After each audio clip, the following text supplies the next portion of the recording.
Hi നമസ്കാരം. അറിയാതിടങ്ങളിലൂടെ എന്ന ഡോക്യുമെൻ്ററിയുടെ 12ാം ഭാഗമാണിത്. 12ാം ഭാഗത്തിൽ ഞാൻ നിങ്ങൾക്ക് മുന്നിൽ പരിചയപ്പെടുത്താൻ പോകുന്നത് ചന്തേരയിലുള്ള ബാലേട്ടനെയാണ്. വ്യത്യസ്തമായ ജീവിതശൈലിയിലൂടെ ജീവിക്കുന്ന ഒരാളാണ് ബാലേട്ടൻ. നമുക്ക് ബാലേട്ടനിലൂടെ ഒന്ന് കടന്നു പോകാം.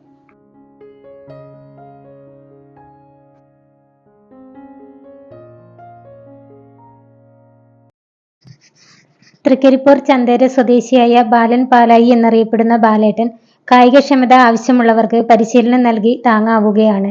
രാവിലെ 6 മണി മുതൽ 9 മണി വരെ കാലിക്കടവ് മൈതാനിയിൽ വെച്ച് പരിശീലനം നൽകുന്ന ബാലേട്ടന്റെ കീഴിൽ നിരവധി ഉദ്യോഗാർത്ഥികളാണ് പരിശീലനത്തിനായി എത്തുന്നത്.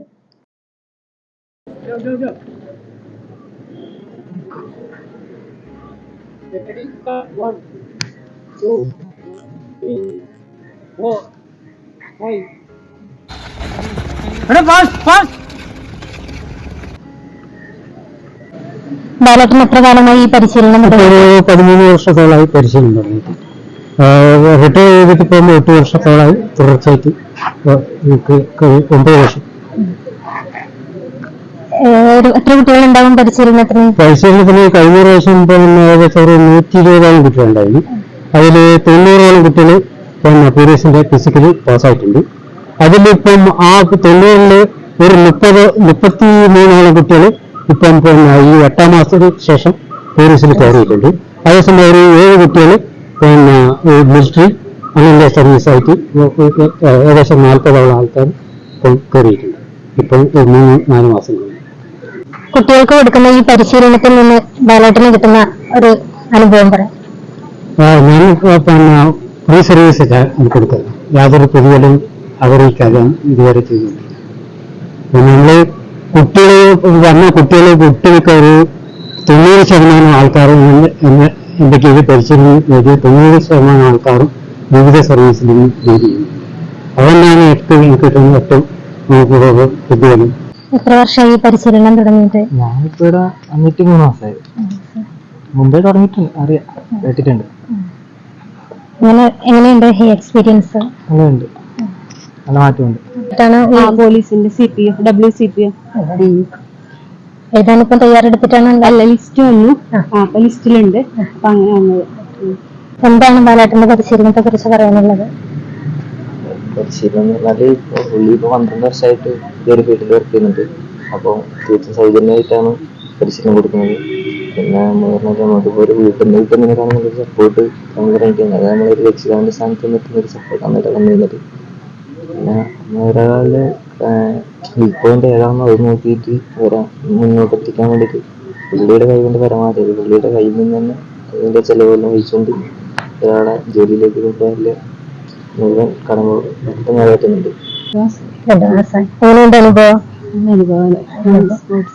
സ്പോർട്സിന് പോയിട്ടില്ല, ആദ്യമായിട്ടാണ് ഇവിടെ വരുന്നത്. നല്ല മാറ്റമുണ്ട്. എത്ര ദൂരത്തിന് ഇങ്ങോട്ടേക്ക് വരുന്ന പരിശീലനത്തിനായി? അപ്പൊ ഈ നിയാസിന് ഇവിടെ വരുന്ന സമയത്ത് നല്ല തടിയാണ്ടായി. ഇപ്പൊ 8 കിലോ വരെ തൂക്കം കുറച്ച്. നമ്മള് ഇവിടെ പിടിച്ച് ഇത് ഒരു പ്രാവശ്യം പോലും ഇദ്ദേഹത്തിന് ഇതേമാതിരി പോകാൻ കഴിയില്ല.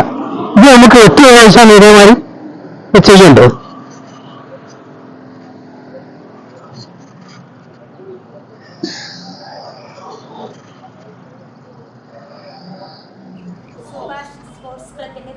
സുഭാഷ് സ്പോർട്സ് ക്ലബിന്റെ പ്രതിരോധ നിരയിലെ കളിക്കാരനായിരുന്ന ബാലേട്ടൻ കണ്ണൂർ കളക്ടറേറ്റിൽ നിന്നും വിരമിച്ചതാണ്. കഴിഞ്ഞ ദിവസം റവന്യൂ ജില്ലാ സ്കൂൾ കായികമേള നടന്ന കാലിക്കടവ് മൈതാനിയിൽ ഔദ്യോഗിക പരിവേഷമൊന്നുമില്ലാതെ തന്നെ എല്ലാവരുടെ ഇടയിലും ശ്രദ്ധേയനാവുകയായിരുന്നു. ഓരോ ഫൈനൽ മത്സരം കഴിഞ്ഞാൽ ഉടൻ തന്നെ സ്ഥലത്ത് ഓടിയെത്തി വിജയികൾക്ക് ഹസ്തദാനം നൽകി ആശംസകൾ നേർന്ന ഈ മുതിർന്ന കായിക പ്രതിഭയുടെ സാന്നിധ്യം മേളയിൽ നിറഞ്ഞു നിൽക്കുന്നതായി കാണാം. ബാലേട്ടൻ ഇങ്ങനെ കുട്ടികൾക്ക് ഈ പരിശീലനം കൊടുക്കുമ്പോൾ കുട്ടികളുടെ ഭാഗത്തുനിന്ന് ബാലേട്ടനോട് എത്രത്തോളം സപ്പോർട്ടാണ്? അതായത് ഒരു 80-90% ആൾക്കാരും വളരെയധികം സപ്പോർട്ടിങ്.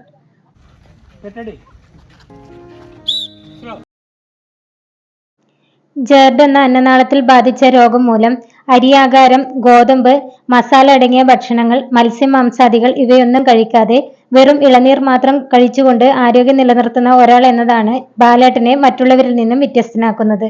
മലേഷ്യയിൽ വെച്ച് നടന്ന അന്തർദേശീയ മാസ്റ്റേഴ്സ് മീറ്റിൽ ഇന്ത്യക്ക് വേണ്ടി സ്വർണം നേടിയ താരമാണ്. തന്റെ കീഴിൽ പരിശീലനത്തിന് കാലിക്കടവ് മൈതാനിയിൽ എത്തിച്ചേരുന്ന കുട്ടികൾക്ക് തന്നിലുള്ള കഴിവുകൾ അതേപടി സൗജന്യമായി പകർന്നു നൽകുകയാണ് ബാലേട്ടൻ. ഉദ്യോഗാർത്ഥികൾക്ക് ഒരു അനുഗ്രഹമായി മാറിയ ബാലേട്ടന്റെ പരിശീലന കളരിയിൽ നിന്ന് നിരവധി പേർ പോലീസിലും പട്ടാളത്തിലും ജോലി ചെയ്തു വരുന്നുണ്ട്. ജെർഡ് എന്ന അസുഖം പിടിപെട്ടതുകൊണ്ട് ഭക്ഷണം ഉപേക്ഷിച്ചിട്ട് ഏകദേശം 3 പതിറ്റാണ്ടായി. പകരം ഇളനീർ കഴിച്ചും വൈറ്റമിൻ ഡിക്കായി സൂര്യപ്രകാശം കൊണ്ടുമാണ് ബാലേട്ടൻ ജീവിതം നിലനിർത്തുന്നത്. ഈ പരിശീലനം കഴിഞ്ഞ് വന്നു കഴിഞ്ഞാൽ ഒരു റെസ്റ്റും ഇല്ല. അങ്ങാട് പിന്നെ രണ്ടാമത്തെ അടുത്ത വീട്ടിലെ ജോലി എന്താണെന്നില്ല, ഓരോ ദിവസം ചെയ്യാൻ പറ്റുന്ന ജോലി ചെയ്യും. അപ്പോൾ ഏകദേശം ഒരു ഉച്ചക്ക് ഒരു 12-12:30 വരെ ഒരുപോലെ റെസ്റ്റില്ലാണ്ട് ജോലി ചെയ്യും. ഉച്ചയ്ക്ക് ശേഷം ഒരു രണ്ട് മണിക്കൂർ റെസ്റ്റ്. അതിനുശേഷം വൈകുന്നേരം വീണ്ടും 4 മണിക്ക് സൈക്കിളിൽ യാത്ര ചെയ്യും. ഇപ്പോൾ ചുരുങ്ങിയത് ഒരു 6 കിലോമീറ്റർ എപ്പം യാത്ര പോകും. ഇപ്പം അടുത്തില്ല തൃക്കരിപ്പൂരിലേക്ക് എല്ലാമെങ്കിൽ ഇപ്പോൾ ആവശ്യത്തിന് പോകുന്നുണ്ടെങ്കിൽ അത് സൈക്കിളിൽ തന്നെ പോയിട്ട് തിരിച്ചു പോകും. അപ്പോൾ 10 കിലോമീറ്ററിൻ്റെ ദൂരമല്ല എപ്പം നമ്മൾ സൈക്കിൾ യാത്ര ചെയ്യുന്നുണ്ട്. കാലിക്കടവ് മൈതാനിയിൽ നിന്നും തിരിച്ചെത്തിയാൽ അല്പം വിശ്രമിക്കാം എന്നുള്ള ചിന്തയിലല്ല ബാലേട്ടൻ. ഉടനെ സ്വന്തം വളപ്പിലെ പണിയിൽ ഏർപ്പെടുകയാണ് ചെയ്യുന്നത്.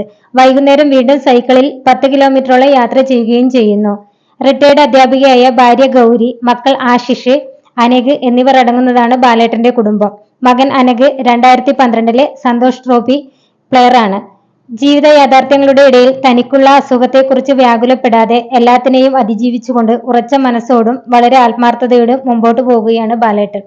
ഒരു 2 ടേബിൾ സ്പൂൺ തേനും അല്പം ചെറുനാരങ്ങ നീരും രാവിലത്തെ ഭക്ഷണമായിട്ട് ചെയ്യും. അതിനുശേഷം ഗ്രൗണ്ടിൽ പോയി വന്ന് ശേഷം ഒരിളനീര് 2 റോബസ്റ്റ് പഴം രാവിലത്തെ ഭക്ഷണം. ഉച്ചയ്ക്ക് ഒരിളനീര്, രാത്രി ഒരിളനീര്.